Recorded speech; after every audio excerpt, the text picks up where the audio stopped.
Oui, de nombreux incendies et des plastiquages ont été perpétrés. Les informations de notre correspondante à Bastia, Christina Loudi. La page de la violence ne semble pas être tournée ici et beaucoup d'habitants et élus politiques de tous bords s'inquiètent.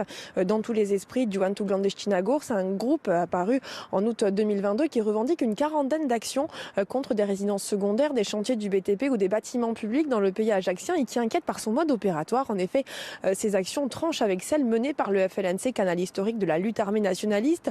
Le flou est total. Un élu nous confiait: il est difficile de comprendre les motivations pleines de contradictions des auteurs qui ne permettent pas de bien interpréter le phénomène, certains attentats étant revendiqués par plusieurs groupes. Alors, dans ce contexte de violence, les pouvoirs publics tentent ici de rassurer les élus et la population, surtout après les incendies de deux mairies et de la maison familiale d'une adjointe à la mairie d'Ajaccio. Autre victime, je vous le disais, de ces violences, les particuliers propriétaires de maisons en construction et les entrepreneurs du BTP qui commencent eux aussi à s'organiser pour sécuriser physiquement leur chantier et éviter les actes de malveillance, parfois avec des armes. Alors, face à ce tableau, beaucoup redoutent le retour des années noires et une nouvelle guerre fratricide. L'embarras et l'inquiétude des élus nationalistes grandit alors qu'ils ont refusé de condamner ces attentats. Une motion déposée début avril à l'Assemblée de Corse soutient néanmoins les mairies et les élus.